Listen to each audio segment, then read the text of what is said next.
Good morning, everybody, and welcome to our workshop. Today, we're going to look at how COVID-19 has impacted fisheries and aquaculture. In Europe, mostly, of course, this is the European Maritime Day, but we also have a look at the global context as well. My name is Alessandro Pitito from the EUMOFA team, and I will be your moderator today. For those of you who don't know, EUMOFA is the European Market Observatory for Fisheries and Aquaculture Products, an initiative funded by the Directorate General for Maritime Affairs and Fisheries of the European Commission. There's a website online, eumofa.eu, and you can check out the data and reports and analysis we have to offer. I will be your moderator because, as you may see from the video here, we'll have 4 guests this morning.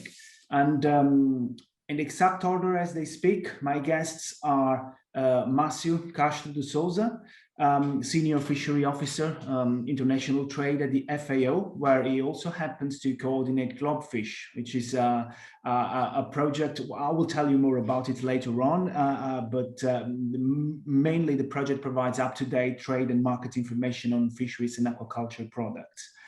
We have Maren Bow from the EUMOFA team, an analyst at Kontali, and Kontali is one of the world's leading provider of information on aquaculture and fisheries. We have Frank Evra from Le Pêcheur de Bretagne, a producers organization from the region of Brittany in France. Please note that Le Pêcheur de Bretagne brings together nearly 700 fishing vessels and 3,000 fishers for an average annual production of 100,000 tons. And then last, but of course not least, we have Javier Ojeda, Secretary General at the Federation of European Aquaculture Producers, and also the Spanish Aquaculture Farmers Association. Javier is also chair of the Aquaculture Advisory Council, and as you can imagine, he will tell us about aquaculture. And it's a very interesting panel. I'm very proud of moderating this workshop because we have a variety, people from a variety of backgrounds. We have consultants, we have international organizations, and we also happen to have operators. So it's not just going to be us who will tell you about what happened in the sector. You will hear hands-on experience from people from the sector that work in this sector, like fishers and aquaculture farmers. So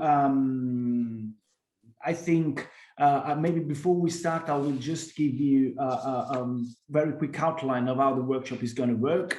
I will be asking 1 or 2 questions to each of my speakers.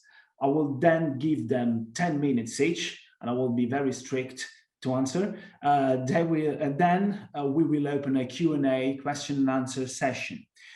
You can ask questions via chat throughout the workshop. We'll collect the questions and I'll read them to my guests during the Q&A session. Now, unfortunately, I can't promise we'll be able to answer all of them. It depends mostly on how many questions you ask, but we'll do our best. And note that the workshop is being recorded. This is mostly for internal purposes. Well, for internal purposes. But it's important because if you don't want to be visible, please make sure that your video is turned off. I don't see any video turned on, so it should be okay. And also, please keep your microphone on mute and just use the chat to interact with the panel. Okay, I think we can start. I said I'm from the EUMOFA team, and back in the spring 2020, EUMOFA started publishing a series of COVID-19 bulletins to cover the evolution of the pandemic on the fishery and aquaculture sector. We're still publishing COVID-19 monitoring reports regularly, although not as frequently as in the spring of 2020, because of course the situation has sort of stabilized, although some very important disruptions still remain, as my guests will have a chance to tell you more about later on in the workshop. And I'll ask Alessio to post a link to EUMOFA COVID monitoring reports in the chat so that our audience can have a look. The impact on the pandemic, as we all know, the impact of the pandemic on the sector, as we all know, was pretty harsh, particularly in the period from March to May, when we were all caught by surprise. Then, of course, as always happens, the sector readjusted a bit. There were a number of measures implemented by the European Union and the member states to support it. The rate of contagion and the number of deaths decreased, at least for a while. So there was some sort of recovery, but COVID-19 hit hard on this sector. And I also have the pleasure to be working on a study on the impact of COVID-19 on fishery and aquaculture for the European Parliament. So the overall picture, what happened, is pretty clear to me, but I'm not the star of this workshop. And so I would like to hear what happened from my guests. Without further ado, let's start with Marcio. I say that Marcio is from the FAO and Globfish, of course. And Globfish, you've got to know that you're probably aware of this, but they did an amazing job with covering the evolution of the pandemic, not just in Europe, but worldwide. I think that their information is really precious, and what's interesting today that we can have Marcio here to talk us about to give us a global overview of what happened. I'd say, we all know, Marcio, that COVID-19 generated profound changes in many markets, including fisheries and aquaculture. In the case of this industry, what are the main drivers associated with the impacts of the pandemic? Good day to all. Thank you, Alessandro, for the kind words. And first of all, thank you for the European Union, for EUMOFA, to inviting FAO to be here. It's a great pleasure. FAO always put information sharing as one of the key aspects to inform and to make the industry as a whole more powerful and more aware of how to overcome any problems and explore market opportunities. And thank you for a question too. I would say that usually we take for granted the sector usually, because when we have a problem in the sector, we do not associate it what are the main characteristics of the sector, of our particular sector, that are interconnected with the problem that creates both opportunities, but also create more problems than the other sectors. And in this regard, maybe I would like to highlight three aspects from a global perspective, as you mentioned, because FAO, our analysis usually, of course, we produce regional analysis, but usually it's from a global perspective. And maybe I would like to raise 3 points that are intrinsic characteristics of the fisheries and aquaculture sector that was very, had a strong relationship what happened during the pandemic in terms of effects for the sector. The first one is the importance of international trade. Our sector is really dependent upon international trade. That's a strong characteristic. In the opposition of other animal proteins, countries cannot say that they are self-sufficient in fisheries or aquaculture products, because the diversity of species makes it impossible to any country to be self-sufficient.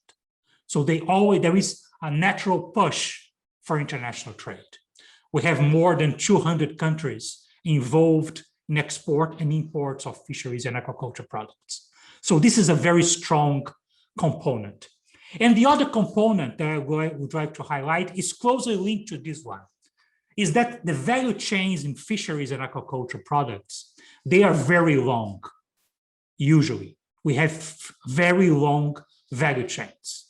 And that also creates opportunities and problems during the pandemic.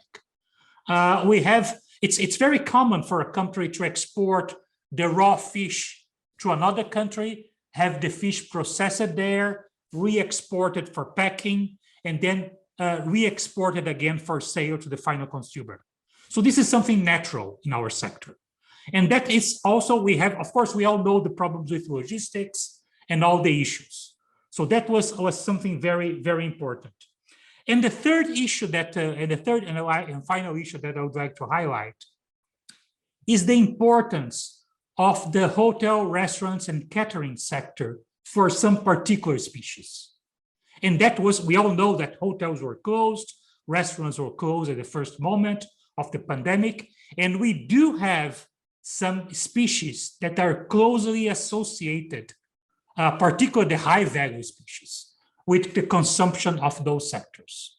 So I would say that those characteristics that usually we take for granted in our sector, those are characteristics that had a huge impact in terms of negative issues, but also in terms of creating opportunities for the sector. So this is more or less my approach to your question. Thanks, Alessandro. Okay, thank you, Marcio. And also, maybe you mentioned something very interesting that doesn't come up quite a lot when looking at the impact of COVID. You mentioned opportunities, which I understand it may sound a bit odd to almost everybody, because the pandemic had a devastating impact. But the thing is that, what you said rang a bell, because every economic shock, every disruptive event in history, every catastrophe, by definition also creates opportunities. And of course, that doesn't mean that catastrophe is welcome. Of course, we all understand that. But I think it would also be interesting on what happens in terms of opportunities, not because COVID was good, of course, but because maybe to strengthen future resilience to similar shock, we need to capitalize on the very few positive impacts and understand how we can exploit the few opportunities that COVID has brought in. So would you perhaps maybe expand a bit more on that? Sure, and thank you. Yeah, of course, we are not saying that catastrophes or any kind of this big disruption in value chains are good, but as you mentioned, from an FAO perspective and from a global perspective, what we have realized is that many opportunities in terms of mitigation measures that can facilitate the adaptation for any other further crisis in the future have arisen. So I think that's an important aspect. For example, I mentioned the issue of the importance of international trade in general for fisheries and aquaculture products. And during the pandemic, what we have realized is that many producers associated with international trade, they started exploring more regional and local markets to sell their products. And in this regard, also, I mentioned the issue of the high value species usually used for the hotel, restaurants, and catering sector. We also realized that in many countries, consumers, for the first time, they had access to buy this kind of high value species at the supermarket. And that was a very interesting aspect, because particularly also in terms of the change of the consumer behavior in terms of spending more time at home fixing food. So then exploring new species that were only accessible in restaurants usually. So I think that's an important aspect. Of course, we all know that the expansion of direct sales, that is something that it was very interesting to observe, but maybe take advantage of Frank here. We have, for example, just at the early stage of the pandemic in France, for example, we have observed small aquaculture producers organizing themselves on Google Maps, showing direct phone numbers and direct opportunities to buy products with exact location of the farms to buy products directly from them. So I think that that was something very, very different, particular for the European market, which is not before the pandemic. E-business at a consumer level was not something that was very spread. So that was an interesting change. And finally, I think we are not saying that those changes, of course, we are going to have some adaptations. Some changes will remain, some changes will be adjusted. But I think the big lesson that we can learn from all this fast response and the resilience of the sector is that most probably we are going to have a near future sector that combines more properly the traditional international markets and long value chains with local and regional distribution areas. So I think that combined with also e-business. So that's something that is going to be quite interesting for the sector to be more natural resilient in the future for not similar. I'm not talking about a new pandemic wave, but I'm talking about, of course, we are going to have new problems in the future. And this capillarity in terms of creating more market opportunities that can respond differently from external problems, it's quite interesting. And that's a very positive aspect. Thank you, Alessandro, again.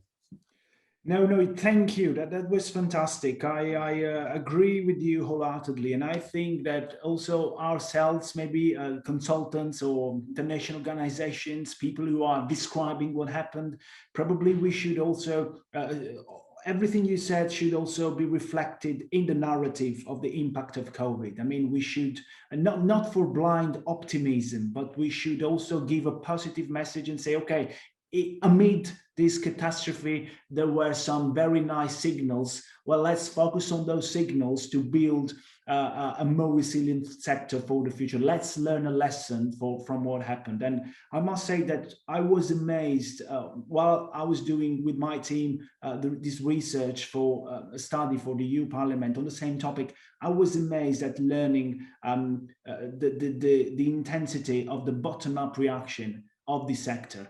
Entrepreneurs, fishers, migrant workers, and had to reinvent their business from one day to another. And there was an amazing response that added up on the policy measures that, of course, government took. That was really amazing. So thank you, Marcio. I'd like now to move on to Maren. Maren also had the opportunity to contribute to EUMOFA's COVID-19 bulletin together with the Cantali team and the rest of the EUMOFA team, of course. And this was also an excellent job done in reporting and analyzing the effects of COVID-19 on the European fisheries and aquaculture sector. Of course, we focused on the European Union for obvious reasons. And Maren, would you maybe tell us about, I understand that maybe you would need a couple of days for that, but a little bit about what happened, especially at the beginning of the pandemic, and where are we at now? Please, the floor is yours, Maren. Yes, thank you for that introduction, Alessandro. To answer this question, I think I'm going to use a bit more data, but it was very interesting to hear the big lines from Marcio. So you already start by introducing the EUMOFA, so I'll just get straight down to answering the question. But we can start by just looking a bit generally at how the COVID-19 pandemic affected Europe. So I have some slides showing some infographics. Alessandro, if you could bring those up. I'll do it straight away. Thank you. Yeah, so as we know, the COVID-19 infections began growing in Europe at the end of February and start of March 2020. Death rates also rose during this period. And as we know, most countries went into lockdown, introducing restrictions on travel, closing restaurants, cafes, offices, and schools, and the food service industry virtually disappeared overnight. As May 2020 drew near, the number of infections in Europe declined, and countries gradually lifted some of the restrictions during the summer months, opening schools, non-essential businesses, cafes, restaurants, and hotels. But then as the number of new cases started to increase after summer, many countries gradually reimposed restrictions, among others limiting social interactions and again closing large parts of the HoReCa segments. So since the peak of cases in week 44 and 45, COVID-19 cases have risen and falling with restrictions being relaxed and retightened accordingly. So currently, we are seeing a decline in European cases of COVID-19. And as countries begin vaccinating their populations, we hope to see infection rates going down and society heading back to normal. Let's start by taking a look at the market changes in Europe during the first wave. So a general overview over the first wave of the pandemic is where the market shock really is the largest, as the pandemic came unexpected and the sector was unprepared. So during the first lockdown period, although of course, there were large variations across different countries and species, we did see some general trends on the seafood markets in Europe. So in the fisheries sector, the impact on the small pelagic sector in Northern Europe was negligible. Both the fishing fleet and the processing industry for human consumption and fish meal and fish oil reduction remained active, and there was sufficient access to cold storage and freezing capacity. Ground fish and flatfish were impacted differently depending on the species and market segments. And we saw a clear distinction between species and stakeholders, primarily focused on the HoReCa segment, which lost their market access overnight, versus stakeholders and species with existing connections to the retail sector. Further differences were also found between fresh and durable products and between prepackaged products and products sold loose over the counter.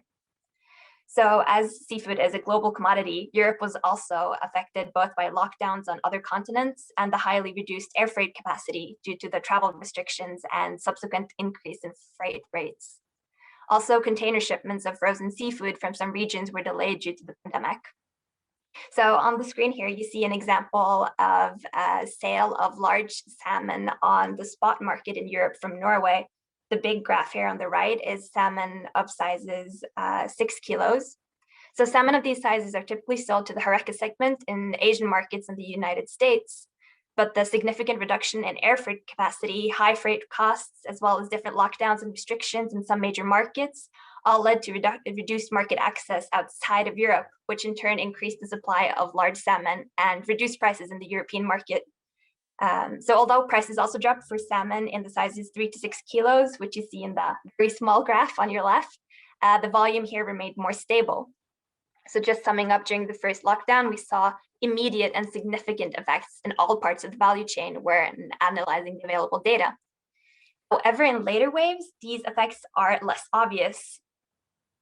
So it would seem that the restrictive measures didn't have the same shock as they did the first time around, neither on the supply side nor on the demand side. So as distancing measures and infection controls are already in place, most of the industry now stays open as opposed to in March and April 2020.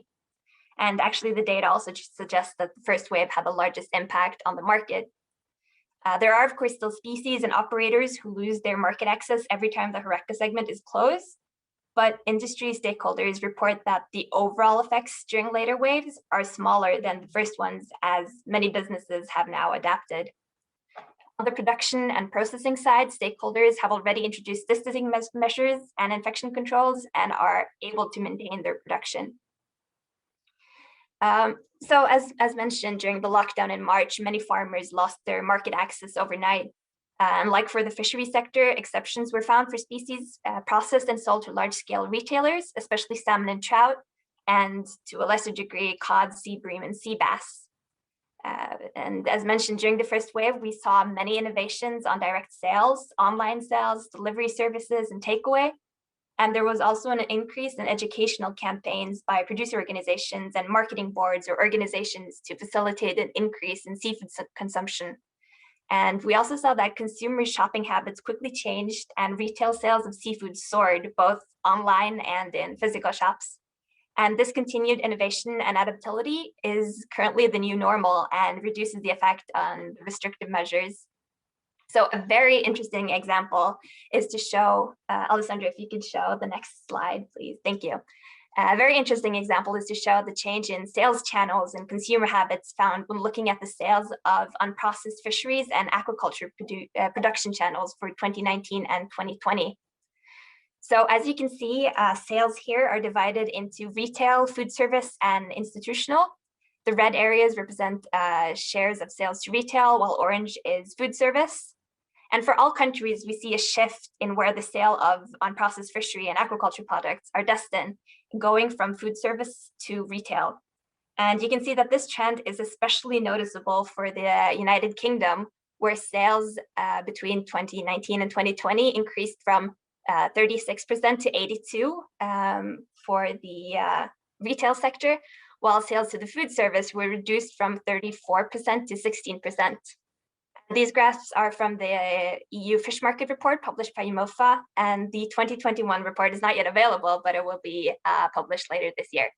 So whether the shift in the sales channels will remain once the pandemic is over is difficult to determine, but just based on some simple data analysis and conversation with industry stakeholders, there seems to have been several examples of quick normalization during the summer months when markets reopen. So another example looks at first sale.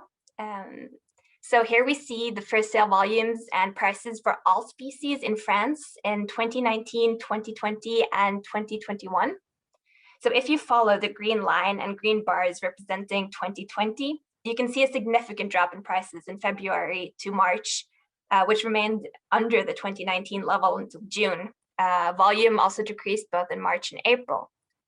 So as restrictions were still in place through May, we see both lower volumes and price. Starting from June, first sales normalized month by month compared to last year, both in terms of volume and price. But in October, prices dropped again, and we can also note a higher infection rate if you look to your right. However, unlike in March 2020, quantity remained high. So this could be because supply was still available and plentiful, even as demand was reduced. Of course, this figure does not consider any differences in the consumption of species, but the overall aggregated trend is still quite interesting. So the last example is from wholesale. So if you look at the graph here, we see wholesale of Atlantic bluefin tuna at the Mercamadrid market in Spain. The effect from the first lockdown is clear, with low volumes represented again by the green bars compared to previous year. And we see a significant price drop around week 15. It's also quite interesting to see the recovery in terms of volume during the summer and the gradual recovery of the price. Starting from week 36, the weekly volumes are significantly higher compared to last year, while despite the high volumes, the prices are at the same level as last year. So this leads us to conclude that we could be seeing both a supply and demand-driven effect. Most of the fresh bluefin sold at Mercamadrid is from the fattening industry in the Mediterranean, and the increase in the supply could be delayed harvesting during the first lockdown. And the fact that prices are at the same level as last year also indicate increased demand. And I think due to time limits, I won't sum up too much, but I hope that these examples shed some light on how the COVID-19 impacted the seafood sector in Europe. Thank you. Well, thank you, Maren, because this was really brilliant. And I think that it's quite interesting because what you said resonates a lot with a lot of evidence that we're collecting. And indeed, even though the situation is quite different from country to country, from species to species, market to market, what we also saw is that in many cases, when you look just at quantity, at the end of the year, despite the fluctuations, probably total results are not so different from the past, generally speaking, of course. But then when it comes to profits, everything changes because price volatility clearly had an effect. And also there were also higher costs for the people working in the industry, for fishers, but also for aquaculture farmers, and higher transaction costs and international trade disruptions, as Marcio mentioned. So maybe later on, or maybe there will be questions from the audience. It might be interesting to also talk about profitability of the industry, how COVID-19 affected it. Well, so now let's move on then to hands-on examples from producers organization. So Frank, I want to give the floor to operators. Frank, Brittany is the most important fishing region in France and one of the most important fishing regions in Europe.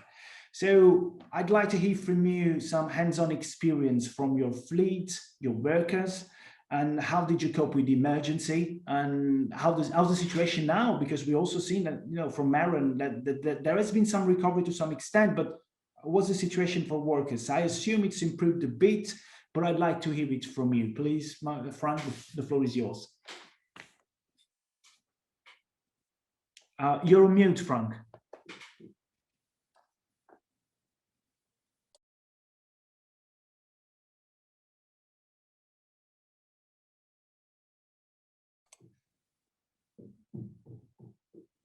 And no, we can't hear you.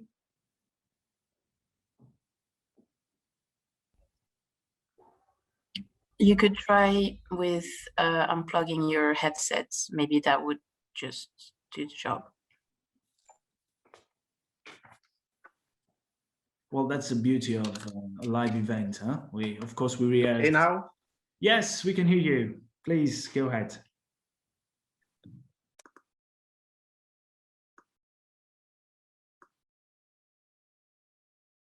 Okay, sorry, I had to adjust my volume to hear you.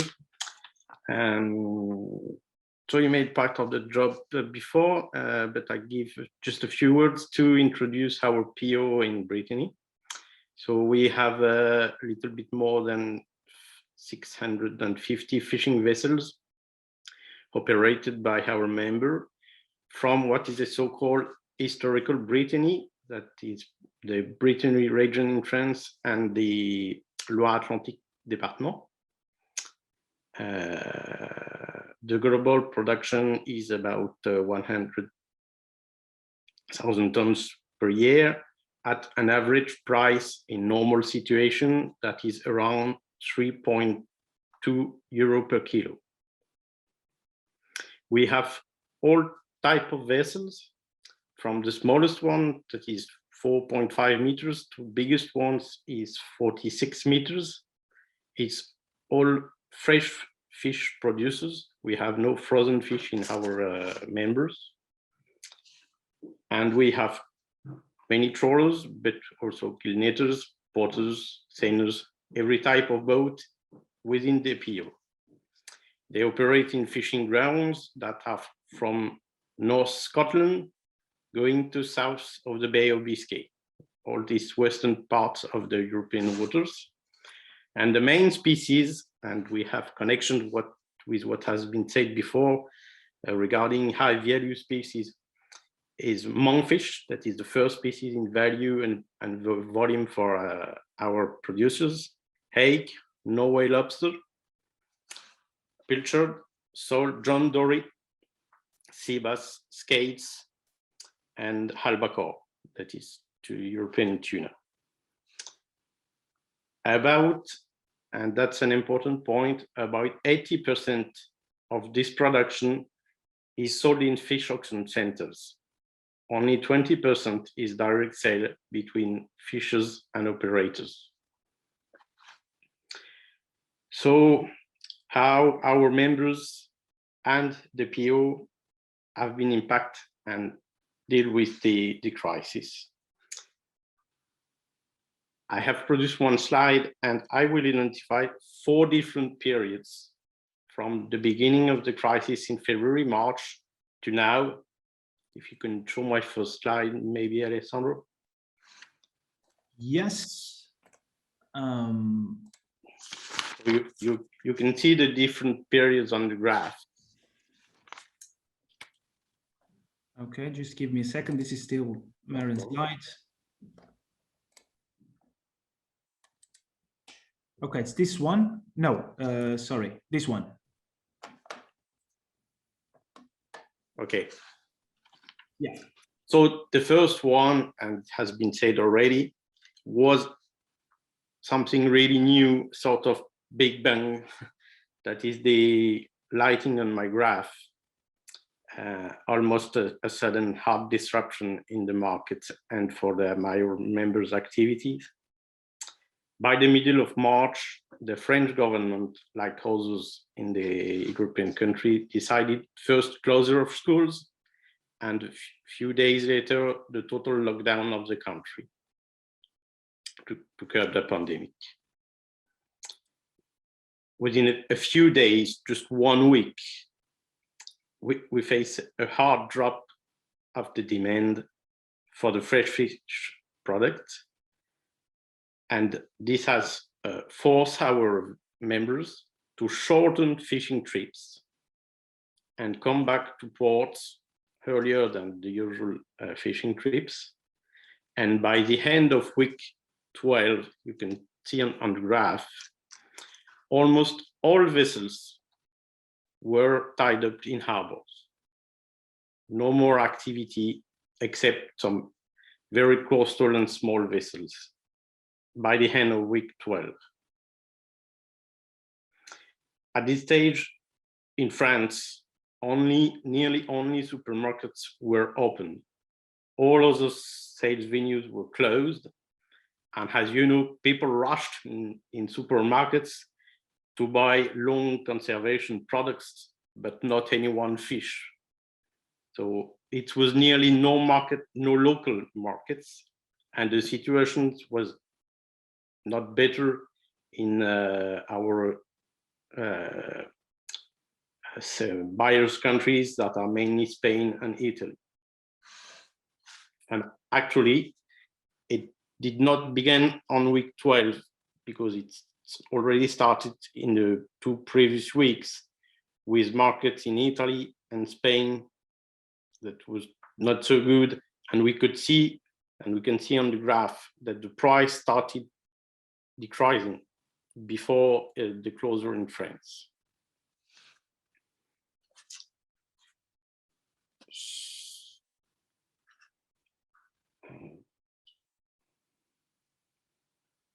So during this week 12, with a lot of fish on the market, we decided to activate what we have in our PO is a market team that watched at the fish at the market trains every day.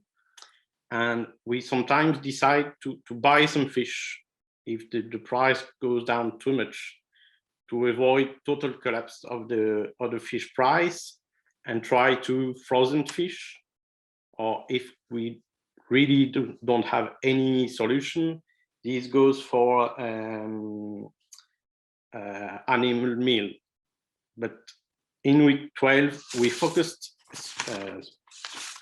on the high value species, and mainly monkfish and Norway lobsters that we produce frozen fillets that are still in the freezers.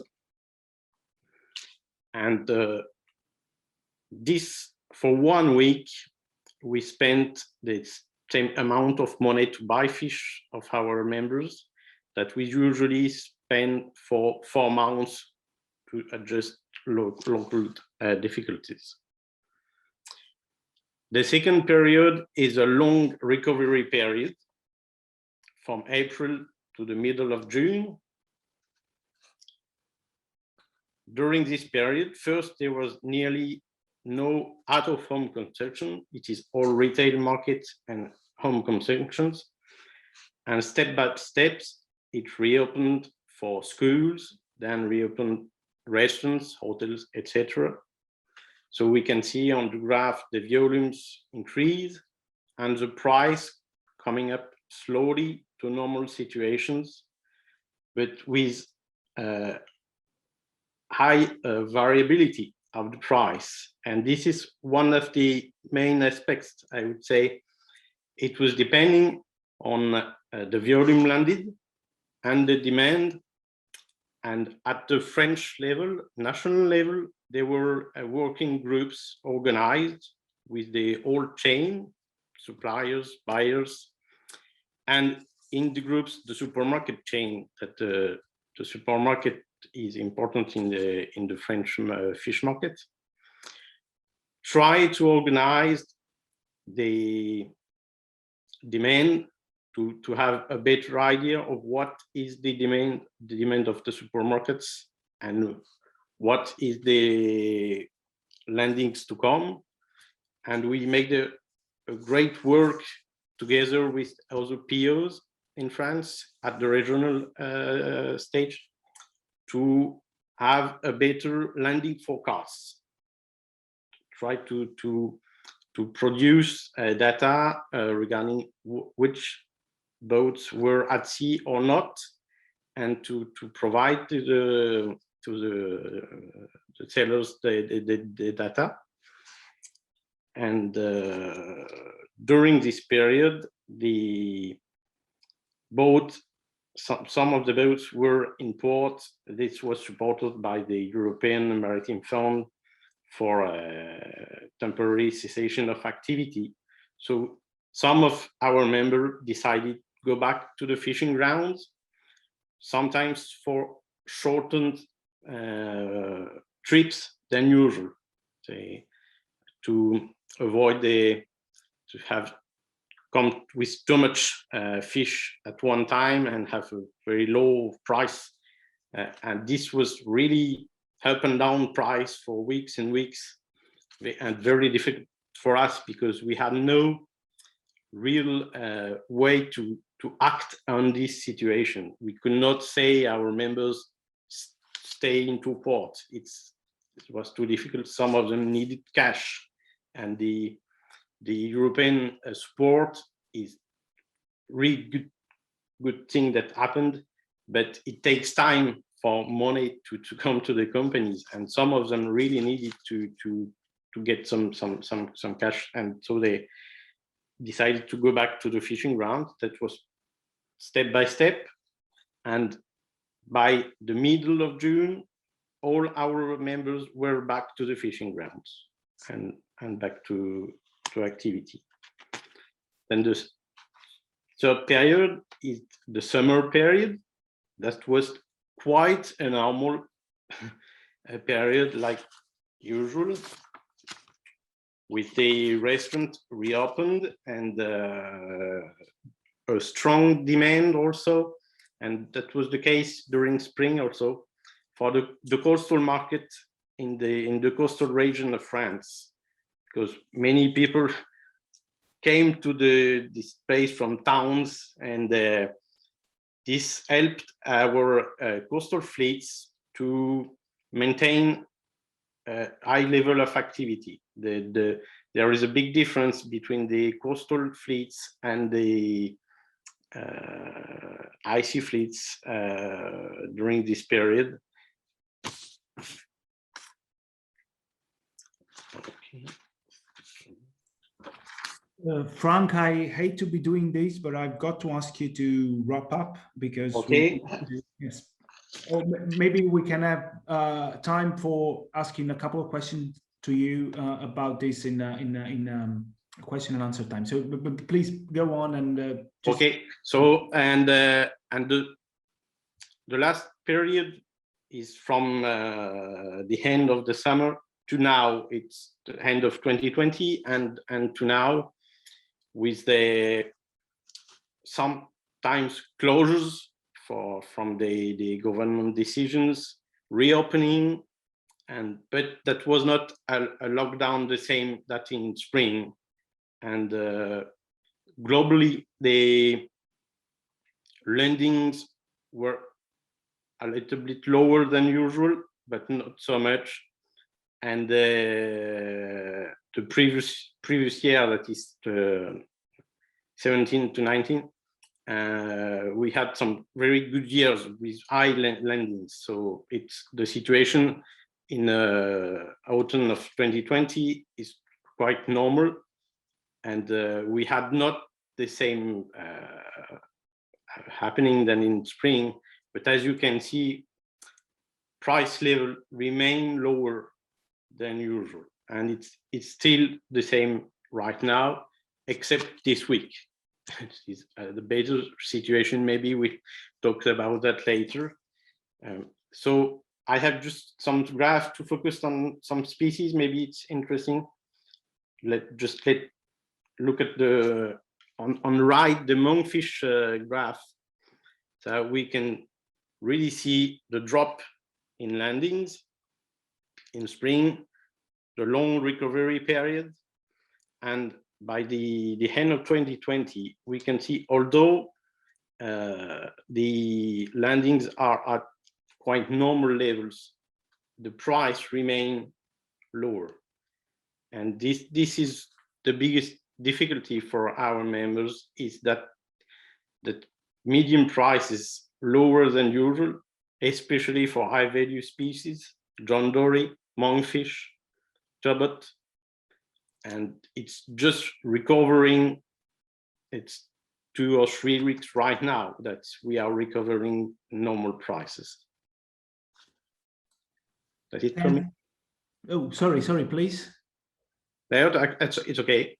Oh, okay. No, thanks a lot. Thanks a lot for this enlightening presentation. And I guess it confirms one more time the difficulty that the sector had to endure. But at the same time, maybe it's because I'm an optimist by nature. I'd like to focus on the positive elements that we're seeing. And for instance, in this case, I guess it makes a very strong case for the active role of producers' organizations. I mean, you, as a producer organization, you managed to keep an active role in sort of safeguarding and supporting your members. And of course, it wasn't a bed of roses, of course, but at least it was a sort of a safety net that wouldn't have been otherwise without a PO. And the role of POs is very important. I'm also witnessing it myself for the other research we're carrying out. And let's not forget that there are also POs for aquaculture, as we all know, which brings it to my next guest, because we also have Javier Ojeda from the European Federation of Aquaculture Producers. And what is interesting, what I'd like to ask to Javier is that, from what I read, a variety of impacts have been reported for aquaculture. Initially, it was said that in the initial phase, aquaculture was at a sort of an advantage. I wouldn't call it like that, but because farmers, unlike fishers, can exert some control over their production. So when demand and prices fall, they can maybe sort of delay harvesting, waiting for better times. But of course, they can't do this indefinitely. There are production cycles. So sooner or later, if the crisis lasts too long, aquaculture has also to bear the additional costs of keeping its produce alive. I mean, we saw that from Frank that fishers decided to fish less or for shorter trips. Aquaculture farmers that has live produce, they just had to keep it alive, even though they can't sell it. So in the end, aquaculture was also hit by hard by COVID, although differently. So maybe Javier, would you tell us about how the sector is doing right now and what happened for aquaculture in Europe? Yes, of course. Thank you very much for inviting me to this workshop. I'm very happy to be here, and yeah, well, certainly after your presentation and Maren, I'm not going to go into quantitative details because you are the expert analysts and you have more information than me. So I will focus more on the qualitative comments and perhaps, well, I hope that some of the points that I will raise will be new and interesting for you. So certainly this pandemic and the measures that were taken to control it have made all of us reconsider our personal and professional beliefs and principles. the effects, the precise effects of aquaculture on the crisis on aquaculture have been very well described, actually, in the study of the Commission, the study on the main effects of the COVID pandemic on EU fishing and aquaculture sectors. And certainly, as has already been said, these effects changed over the months during this crisis. I'm not going to go into the details of each of the effects, how they changed, because basically you've already gone through them. Certainly, the main impact to us in the fish industry has been the close down of the HoReCa, of the restaurants and catering during many months. And when they opened, we have all the uncertainty on what was going to happen the next day or the next week, and all this affected sales. Certainly, we saw the impact also on households. In general, households have consumed more aquatic products than before the crisis, but the first months in a more preserved way to long duration foods. Then slowly they moved back into the fresh buying of fresh and new species, as Marcio mentioned at the beginning. That has been a very interesting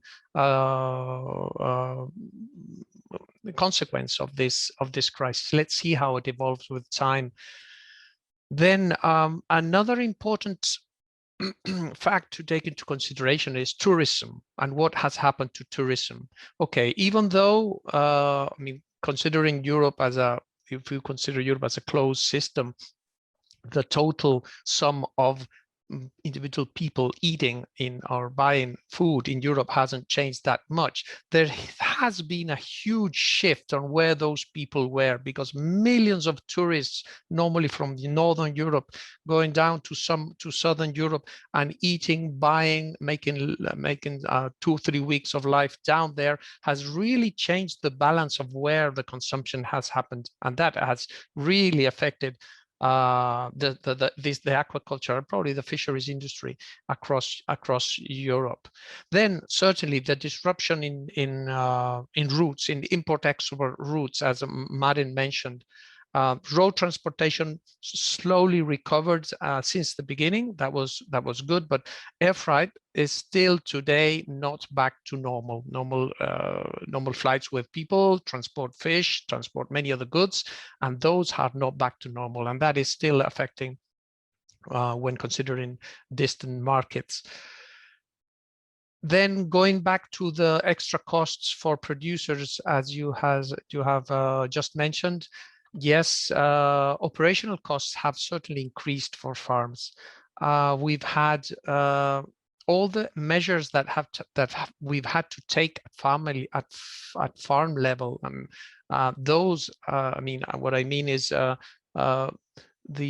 interpersonal distances, the bubble system for keeping teams separated from each other is difficult in an industry with such a specialized work, in which many of us go on boats. You've got boat teams, laboratory teams, etc., that make it complicated.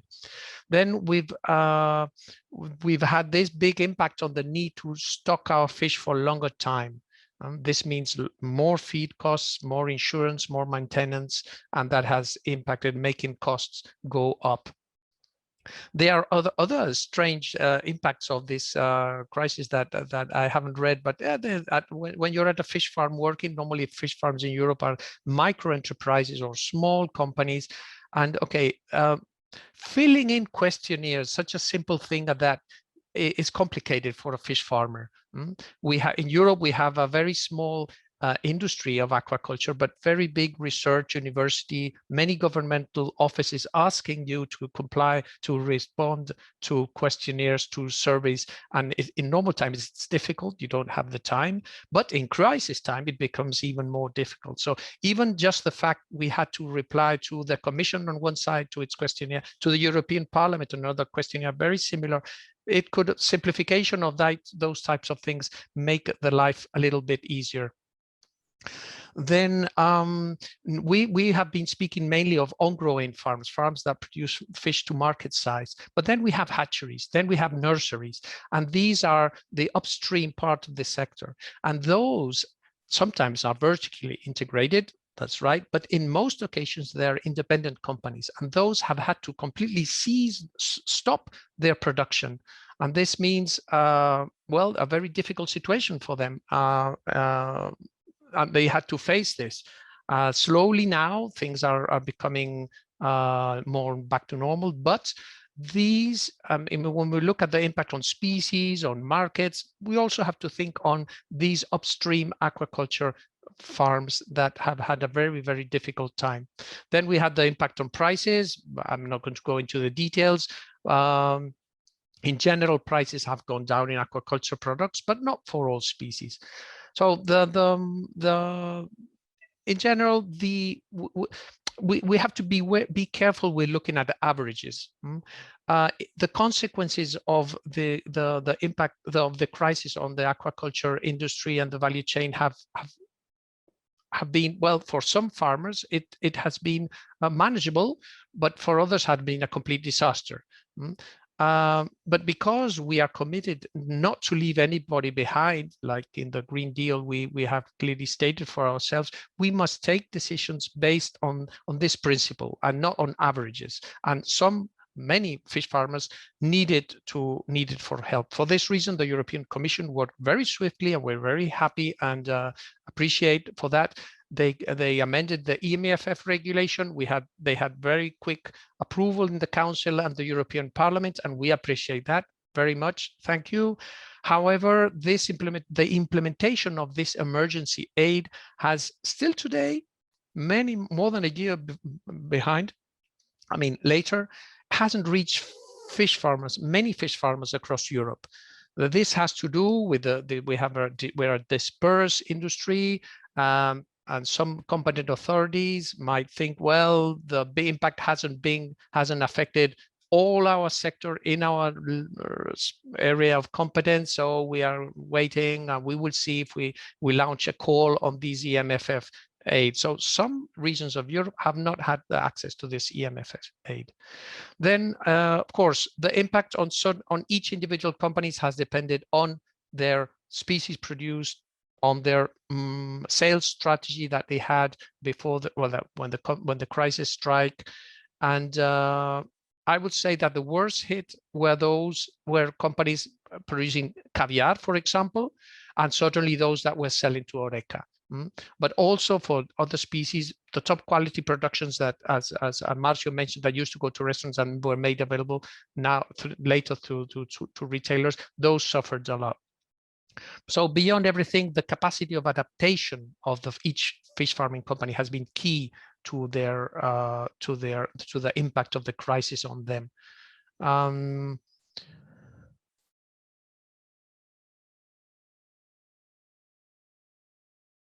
Then it's true, I must acknowledge that we do not have good statistics. Neither public administrations nor the professional associations, we do not have good statistics on aquaculture for different reasons, but this is something that we have to face. It has to do with a very fragmented industry. Many small and micro enterprises makes collection of statistics complicated, and in a crisis time even worse than in normal times. This means that even for us today, it's difficult to put numbers on what I'm explaining. Then this has its impact as for today, because when we want to know why the market is behaving now, this month or last month, it is very difficult to say what is caused by the impact of this crisis and what has to do with the normal conditions of volatile markets in which many players are involved, like sea bass and sea bream, for example. So lessons that we have learned. Okay, for those of us that are used to live in sort of the wilderness of open markets, we know that you had to be constantly reinventing yourself. That's true. We knew that all the time, but in a crisis like this one, it really has overwhelmed the most dynamic organizations. On resilience, Yes, okay, be resilient is the fashion verb right now. You have to be resilient, but reality is that once this situation recovers and certain stability will arrive, then other capacities like efficiency, like continuous quality improvement will become more important again than living in a constant trench ready to jump at any moment in the middle of the day or of the night. Okay, so this might take or will take part of the over effects of a full-time resilience mode in which we are right now still. Then market diversification is of course recommended, but as I have just said, market specialization I think will come back quite quickly, and hopefully for the next 100 years. Finally, the role of associations, you mentioned it right now, and Frank also. Associations, mostly POs, but not only POs. And I think this is important. In the middle of the first month of the crisis, the situation, I think, from a company perspective, it could be described as complete chaos. Okay, you didn't know what to do. You didn't know the new regulation, the new laws, the new conditions in which you would have to be working. And here, professional associations played a very important role between the public administrations and the farmers, especially in the case of small and micro enterprises. The associations were the way in which the messages were conveyed from the administration to the farmers, and also for the governance, for the administration to know what was happening on the ground every day. Okay, the connection channel that professional associations used to carry in the past between the industry and public administrations here was especially important. In normal times, this communication always happens through monthly meetings or annual reports. But now in this crisis, the reaction time was of days or even hours in which we had to provide very quick updates of this disruptive situation. So spring 2020, I think, was a moment in which our members really appreciated the value of being participants in an association in an organization or a PO. So this is my comments that I wanted to bring in this first participation. Thank you, Alessandro. Thank you, Javier. That was indeed a comprehensive overview, and I'm glad. Well, you mentioned a lot of interesting stuff. I think something that wasn't mentioned before is tourism. Tourism, the reduction in tourism was especially important. Well, yes, in a negative way, of course, in Southern Europe, for instance, no, because there's summer tourism is an important part of the local economy, and of course, a lot of people, when is off to a Mediterranean island, they eat a lot of fish. Comprehensively, that demand disappeared completely, and also local festivals. I mean, you're Spanish, you know that there are some regions in Galicia where every town has a Feria de Marisco in the summer, and well, those things well just disappeared, and together with it the huge demand and consumption of local fish, and that was a catastrophe. But okay, I'd now like to open these question and answer sessions. We have quite a few questions for the moment. Let me start with, since you mentioned POs, there's a question on POs primarily to Javier and Frank, of course, but Maren and Marcio, please feel free to expand on that if you think it's worth it. It would be interesting to know how producers' organizations adapted the collective planning of their members' activities to face the crisis. So that your production and marketing plan. I don't know if who wants to go first. Maybe Javier, you're on screen already. Okay, production and marketing. Okay, first let's start. POs are sort of a building block, one of the main building blocks in the common fisheries policy to make a more efficient sector for a more to reach the objectives of the common fisheries policy, right? So they're officially recognized as bodies.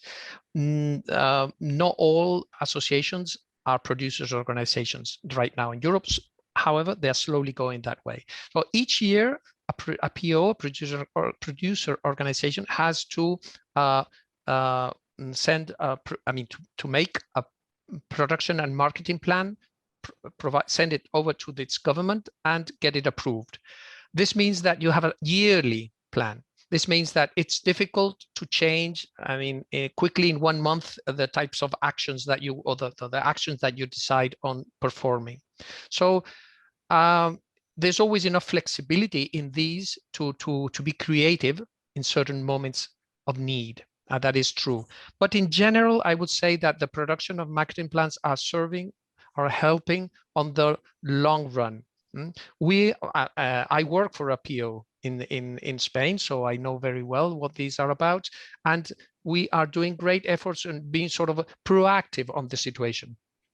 Good communication, good quality products, be on the market, inform consumers. That is all very important, and that is what we do. But in the middle of the crisis, you can, as a PO, if you're a fisher PO, and this Frank will probably he explained, they can take actions on storage, for example, temporary storage. In aquaculture, it's a little bit more complicated, and we're not used to that.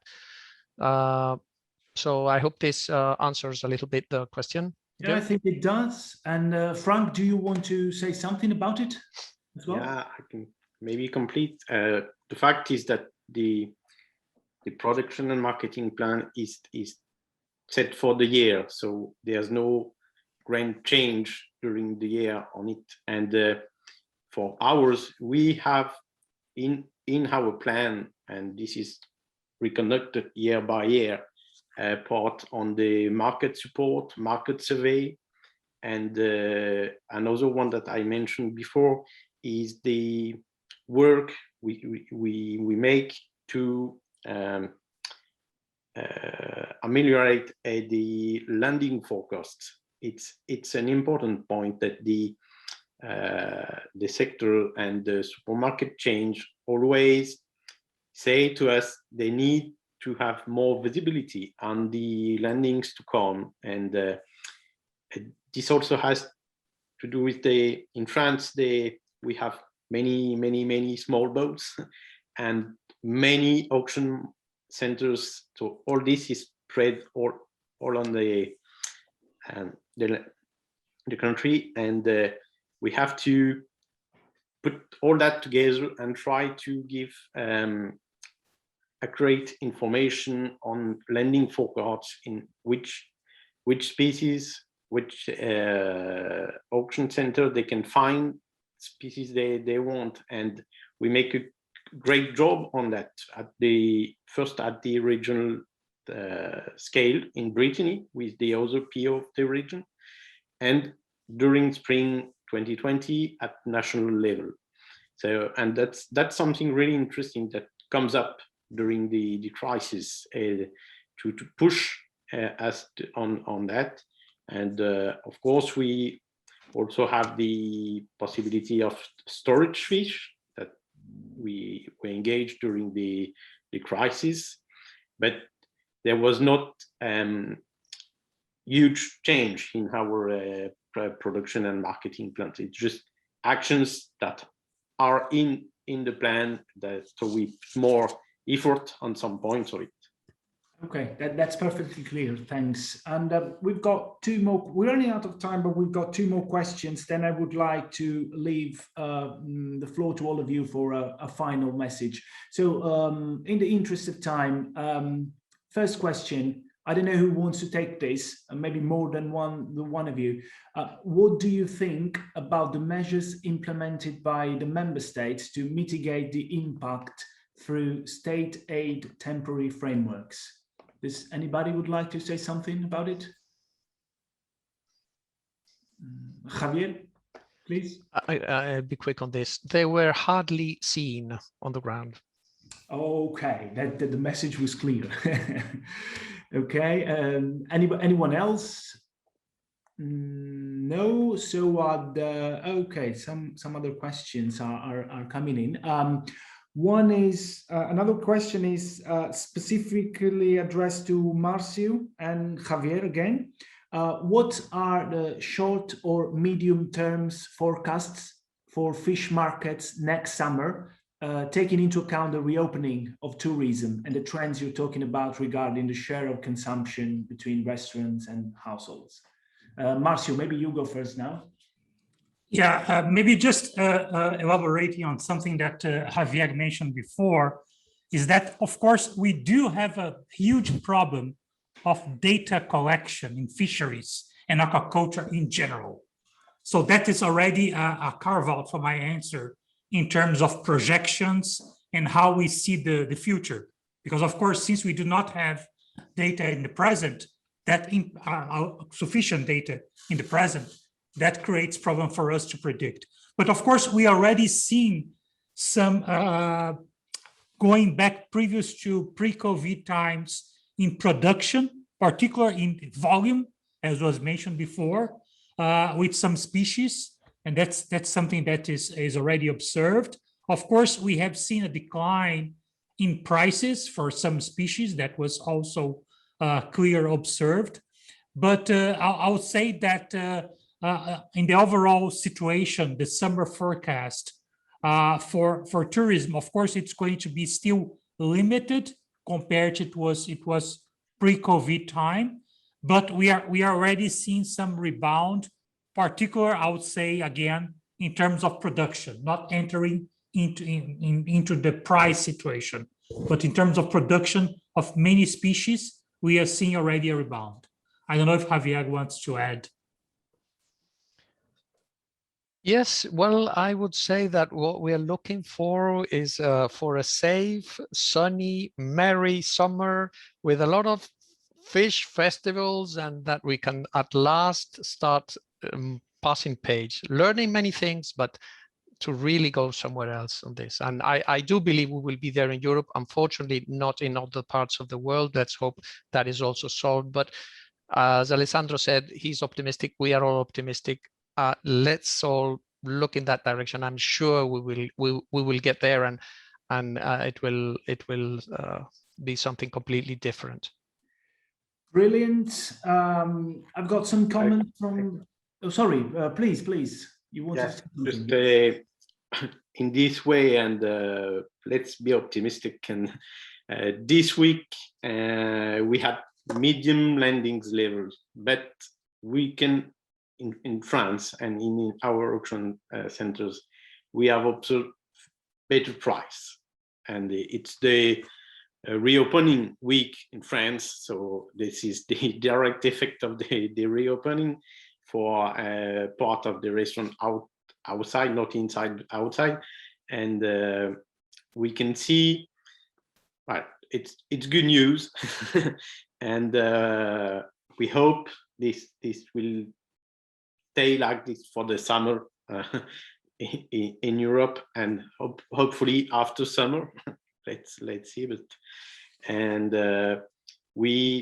we have learned some different things, and I think that the work that I already talked about on the forecasting the landings is important, and we will still work on that, and we hope the weeks to come will looks like this one. Okay, thank you. Now, a couple of comments from the Commission. First of all, that is relevant to a question that was asked earlier on. Please note that the Commission will carry out a Eurobarometer on the consumption of seafood later this year. So it will give an idea on possible structural changes in consumption behavior. So brick by brick, we're also getting more and more data, and perhaps in a few months we'll be able to quantify a little bit better the impact of COVID. And also that according to a nowcast in the annual economic report on the European fishing fleet, the performance of the fleet overall was impacted heavily in 2020, but still with healthy profits. And this might suggest a quite resilient catching sector. Now, this is true. I read the report, and we're also using it for another work for the Parliament. I think at the same time, we should also remember what Javier said about working with averages. It's very important, because in the end, you get good results, but sometimes those average results conceals that some segments performed really well and some other performed really bad and not for their fault. So overall, it's true. The nowcast is what it says, but we should always be careful in looking into the specificity of each segment, or sometimes of each individual entrepreneur and farm, and in the case of aquaculture. I think we're running out of time. There's 1 minute left, so I would. There is some tolerance, though. I would now, if there are no further questions, I would take the opportunity to ask each of you to deliver a key message to the audience, to the Commission, to the world. I would start with Maren now, please. Yeah, well, keeping it very short, I think that the unexpected crisis, such as the ongoing pandemic, really serves as an example of the importance of data sharing and also having reliable market intelligence in order to immediately assess the ongoing situation. Thanks. Data. It is of the essence, it's true. And Marcio, please. Yeah, it was, we didn't plan in advance, but my focus was exactly on cooperation and data sharing.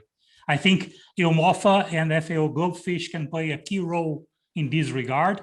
And I think the participants that knows more about the market, they can be more resilient and they can adapt faster. This is a reality. So cooperation and data sharing. Thank you. That's good. We cooperate so much that Maren stole your main message. So it's okay. And now, Javier, please. You're on mute, Javier.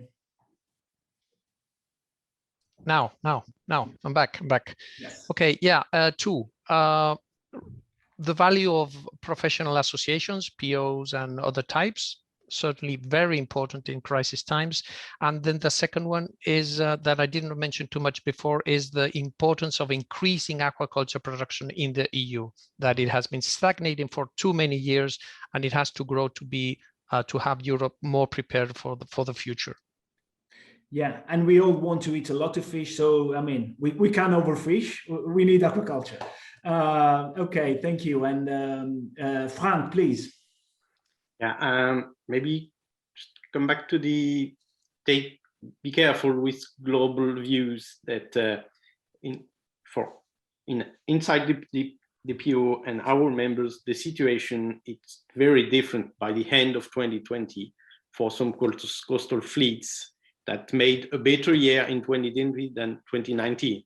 And for example, the coastal trawlers fishing Norway lobsters made a good year and with good value for their fish due to this coastal demand we had in the region. And the situation is much more difficult for offshore trawler fleets, and especially at the beginning of this year with the fuel prices increasing, because last spring we had this very difficult period. The fuel price was going down and at lower level, and this helped more, and added with the EMF support. And but well, this is important because it's not the same situation for all vessels, all companies. And second thing, it has already been said, is the importance of POs or associations to support their members. And as you said, our members are very satisfied to be in the POs and not outside of it, especially during this period. That's important. Thank you very much. Still, yes, I agree with all of you, and yes, still I think the message has to be positive. I understand the spirit of the comments. The sector indeed showed some reaction, some bottom-up resilience. The measures implemented by the member states and the European Union try to absorb the impact of the shock. The POs played a role. I think those were the main messages. We sought our optimistic, I guess, I hope, and the worst is behind us, probably. I would like to thank you very much for this very interesting discussion. Really, I mean it, very super interesting insights. I want to thank the European Commission and the organizers of the European Maritime Day, the EUMOFA team, and of course, this audience who stayed with us throughout this workshop. Thank you very much, everybody. Until next time. Goodbye. Thank you.